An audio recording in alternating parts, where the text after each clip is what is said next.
Assalamu alaikum. Since I've already been introduced as an assistant professor at the Department of English, so I believe that also tells you um, my trajectory um, into this discipline that we have gathered to think over, that Islamic studies, which are traditionally or rarely spoken of together. And I've been assigned to uh, reflect on what goes in the name of Post-Orientalism and how that has led to shifts in the study of Islam.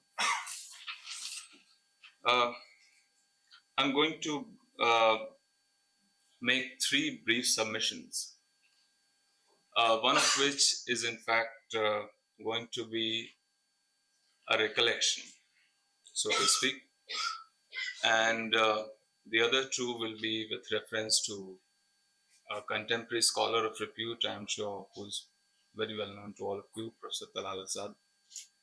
And finally, I hopefully will leave you with certain suggestions and maybe nudges towards possible ways in which we can pursue Islamic studies. Since I have not been a student or formally a student of Islamic studies, so pardon my ignorance if I make a slip up here and there. Since the topic of the discussion is post-Orientalism, so uh, quite obviously I'll begin by a brief detour to the noun to which this post attaches itself, that is Orientalism. And um, I would like all of us to remind ourselves that what Orientalism meant some 40 years ago, or more than that, when Said came up with his book in 1978, and how or what made that a landmark moment, which was a very comprehensive analysis, so to speak, of the history, knowledge, discourse, the formation of subject, and most importantly of all, determining certain positions and terms of discussion around Islam, around people in societies that believed in Islam, and how that flourished into a very wide ranging and an almost axiomatic truth about societies and people, particularly in the Middle East and by extension South Asia. So Said took up this project by way of identifying what he would call a certain discourse that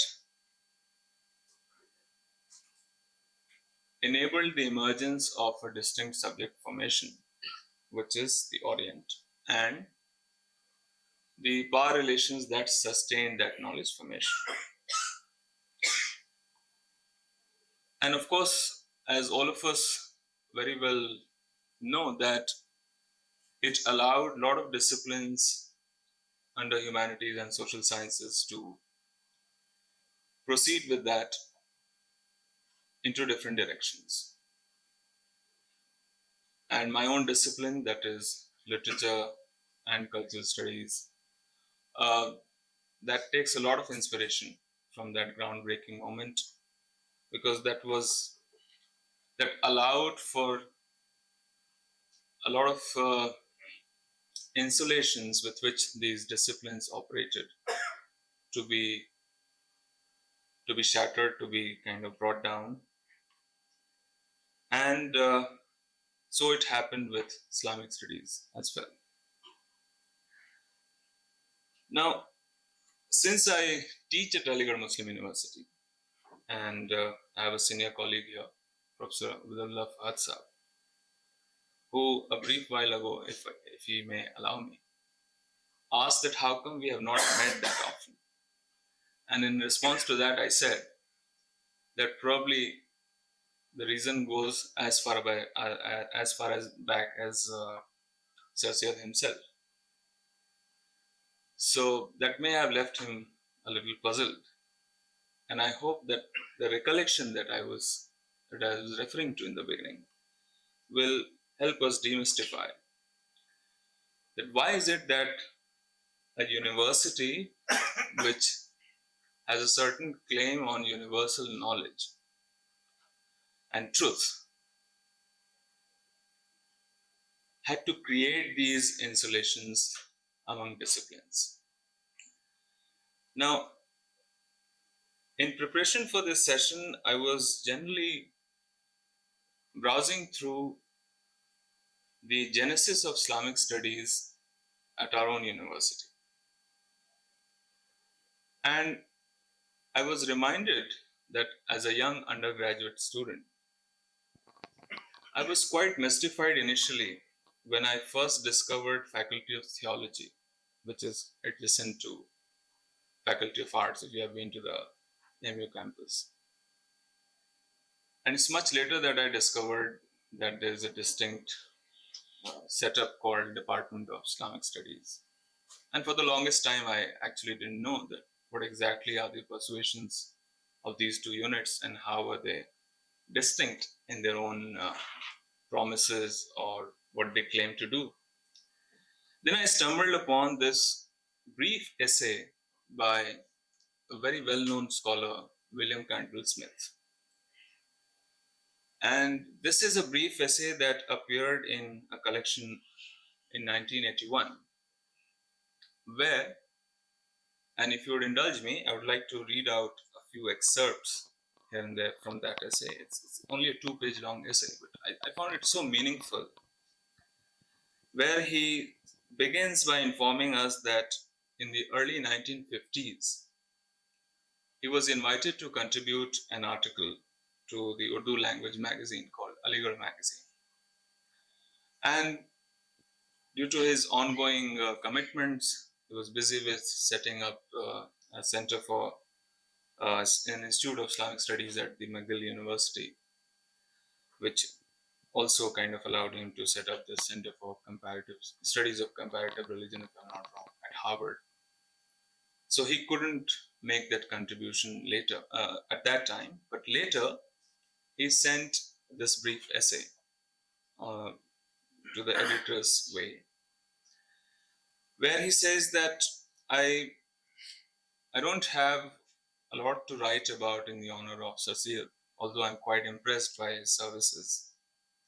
But he said that as I got down to study Sir Syed and his contributions, and as we all know that Smith was primarily a scholar of Islam, the history and thought of Islam, and the meaning and end of religion being one of his foremost works. But he said that I was, even as I got down to discover more about the Aligarh movement, and before you get a feeling that I'm digressing, I'll come back to Post-Orientalism, but against the background of this essay, where he says that I was haunted by a question. And he said that I'm only going to include that question, and if the editor finds it fit enough, he can include that or publish that. So I quote him.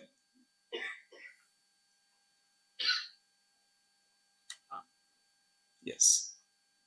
The question is not one to which I have found an answer.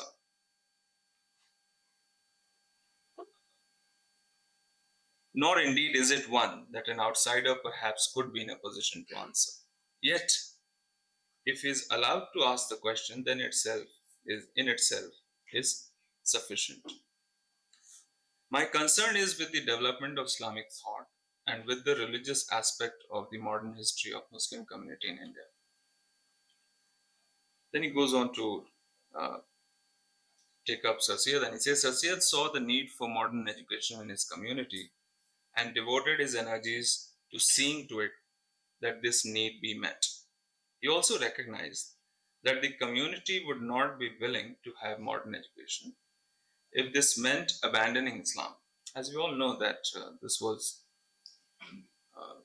a tightrope walk that he had to walk through, in order to ensure that the movement attracted the largest number of students, even the well-minded intellectuals of the time, who were wary of the Western education. He therefore was careful to provide a college in which both modern secular education and Islamic religious instruction would be simultaneously provided.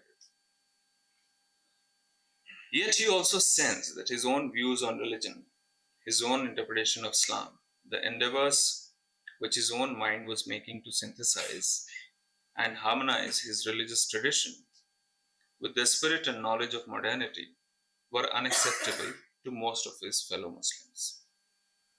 Accordingly, he decided that in the new college, Islamic instruction should be provided by the recognized or traditional scholars, and he made it clear that he would not force his religious views on the students of the college, that is the Department of Theology then, would be quite autonomous and not the source of propaganda for the new views, the ones that Sir Syed would defend for himself. Now, probably it was necessary to make this concession in order to have his English education. However, is it not possible to question the wisdom of this decision?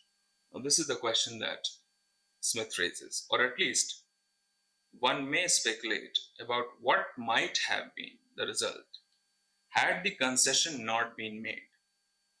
How far is it true that the resulting dichotomy of religious versus secular learning has infected the Aligarh movement and its attitude to life ever since? The fact that all other studies were in the English language, while the study of Islamics was in Urdu, seems to have had an important psychological effect. Graduates of the college and of the university since appear to have adopted an attitude towards the intellectual problems of religion that is special and isolated. The college itself made apparently no attempt to integrate the science, philosophy, modern history, and other matters taught in the college with the tradition of the ulama, and since the college did not do so, neither did the students, and they were induced to feel that to do so was unnecessary. Not that the Aligarh movement quite segregated religion from the rest of life. Muslims have never done that, and the recent political history of the subcontinent has illustrated the continued tie between the two. Yet one may ask whether perhaps the situation has resulted in an emotional rather than intellectual attachment to religion. I'll skip a part and then I'll go on to share with you uh, another moment in the essay, and with that I'll end quotations. If his tafsir, his meanings, Sir Syed's, for instance, had been studied along with, not instead of, the other earlier commentaries, if his interpretation of the Prophet had been examined along with other biographies, would the results have been good or bad? No doubt some would have disagreed, but might this have led to more critical study, to argument and counter-argument, to constructive new theology of the future instead of a return to maintenance of the old? And for my purposes, what he says next is the linchpin to his essay, where he says, would the use of English for religious instruction, as well as other instruction, have led to more synthesis and integration for the whole world of knowledge, sacred and secular? End quote. So Smith here raises a question, and this is around the same time that Said has published his Orientalism. And Smith is averring, is speculating that what could have been the wisdom behind insulating the study of religion, and by extension, at one point he also says study of Islam, Islamics, as he says, from other knowledge formations. And this is what lies at the heart of this disjuncture, that the formalized study of Islamic studies has remained bound within the what the scholars of Islamic studies have called the uh, historical genealogical study of Islam. And Post-Orientalism then is only with, and I should clarify what I mean by Post-Orientalism. The problem with scholars who operate within this broad field of literary and cultural studies is that they reckon with a lot of posts, and even as it is a temporal marker, the there is no consensus, so to speak, that does post only refer to the immediacy of a phenomenon, or is it largely a descriptive term that refers to the conditions that arise in the aftermath of a certain rupture, a certain moment in history. So I side with the latter, where I take post-Orientalism to refer to the new grounds for knowledge, to refer to not exactly abandoning what Said affords us, instead to proceed with those insights into the power relations that undergird our knowledge formation, into the discursivity of knowledge instead of a very ossified understanding of knowledge, a certain anti-essentialism with which he worked, in order to revisit the assumptions that underline various disciplines. Now, the reason that I chose to refer to Smith's essay is also to point to primarily for two reasons. One is that it's very clear to us that the modern knowledge formation, which organizes itself in the university spaces, has for the longest time considered it an anomaly. That what could religion have to do? What could the study of a certain tradition, religious tradition, have to do when these modern disciplines have their own versions of universalisms, which operate within, particularly within a discipline like English studies or literary studies and other social science disciplines. Smith is puzzled as to why, when in its nascent moment, there could have been a greater transaction between the thrust for modern education and this study of Islam and the study of rituals, as you find under theological or the divinity studies, as they're also referred to. And this befuddlement, this bewilderment, is in fact an indication to a certain turn in a self-reflexive turn within disciplines. That's how I read it. And of course, the study and propagation of English language, English literature, that brought with itself a certain promise. And the promise was that it would enable us to transcend the primordial identities, the primordial belongingness, which was reflected both in language and in its commitments to certain universal principles. And I believe, had Smith proceeded with this idea further, had he persisted with it, he would have run into similar conundrums, which with which scholars, contemporary scholars, are also faced with. Now, bearing in mind that Smith wrote such an essay, let me move on to a very crucial shift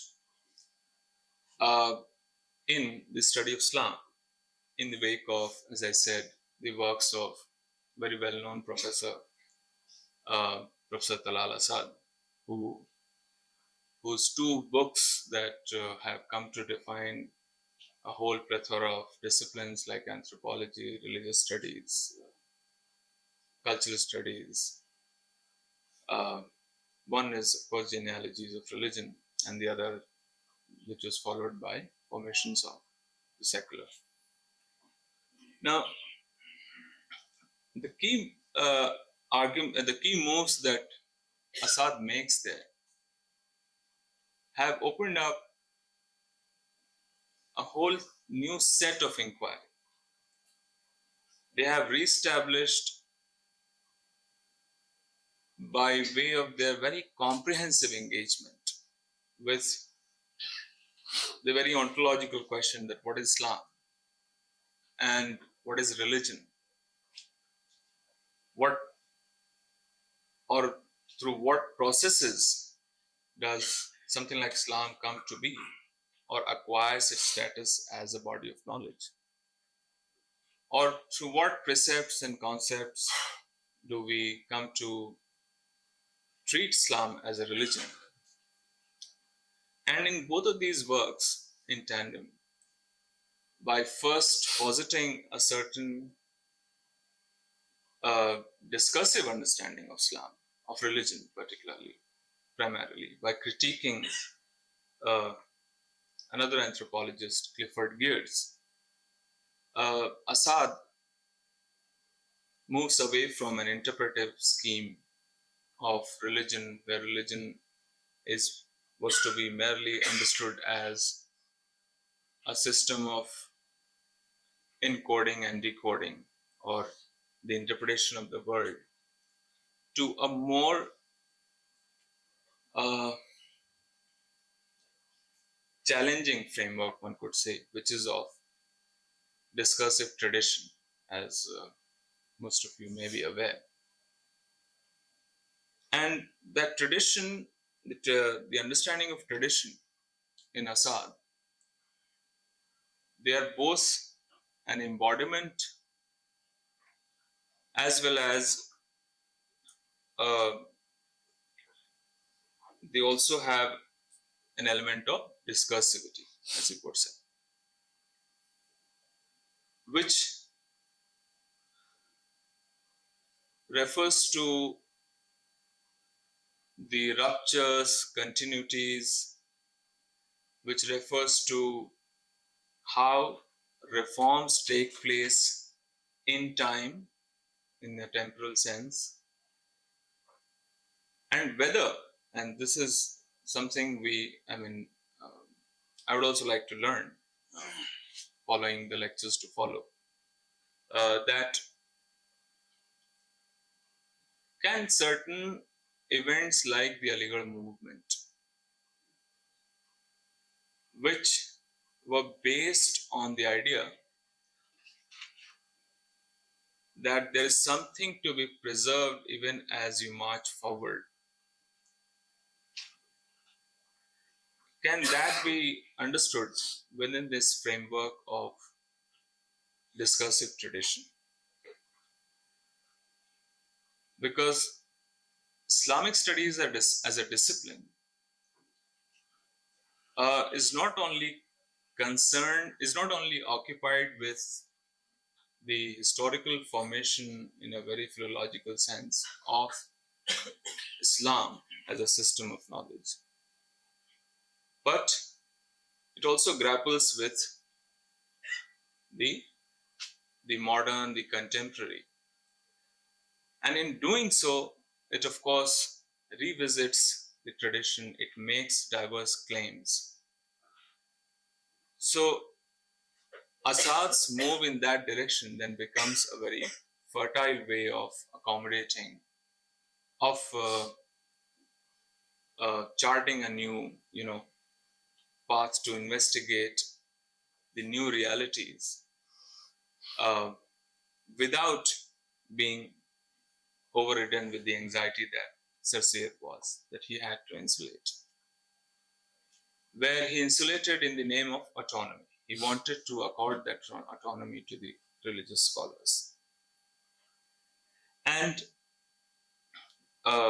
since Orientalism also informs us, Sayyidian Orientalism also informs us, and as a student of colonial history, you would find that this was also primarily to do with producing a body of knowledge that is meant for the consumption by the very people who are at the heart of that knowledge. So what I mean is that if you have an Orientalist construction of Indian history or Islamic history, their primary consumers also happen to be the people of India, the natives, as well as the followers of Islam in the case of Islamic history. And I just illustrate it with a point that within literary studies, scholars who have worked on the history of the introduction of English in India or Indian subcontinent, there's a very curious case where certain texts which were part of Indian tradition were available to the European public for consumption in translation. But the Orientalist colonialist scholars, they didn't deem it fit for the consumption of Indian themselves. So I can talk about my own discipline, that English literary studies is a very recent disciplinary formation. We sound like people have been reading literature, studying literature for years. That's not the case. It's very recent formation, even in England. So the point I'm trying to make is that Post-Orientalism can also be considered as a moment where the moves through which certain subject positions were affected, put into effect or formed, they can in turn also become the critical subject. And which is very well exemplified by scholars like Walhalla, or even taking inspiration from Assad, we have other scholars such as Sabah Mahmood and Erskine, whose works show that how can we revisit an almost self-validated doctrine of coexistence such as secularism, and how there are these very ideological moves that collapses that which we call secular and that which we call secularism. Similarly, or even in fact yesterday, I came across a news item, and there's a raging war in the Middle East, or a raging genocide, if one may. And there are people migrating from Lebanon towards Iraq and Syria. And I came across a news item which said that probably the Prime Minister, if I'm not wrong, of Iraq, he issued a directive which says that we should not call these people as displaced people, and in fact invites the public to call them guests. Now, to my understanding, that is a radically different imaginary, which even in its most fleeting form defies the logic of the modern nation state, defies the logic of a benign state that is willing to accommodate people who are affected by such calamities. Or the idea of, I I'm saying like this. This could be for me. This could be. It appeared to me that this is a certain eruption where, in that one fleeting move, lot of pre-existing grids of knowledge and engagement with the world as we know, that is put to a certain revision. Similarly, the case of tolerance, which is at the heart of modern liberal ideology. To my understanding, that is also rife with a lot of possibilities.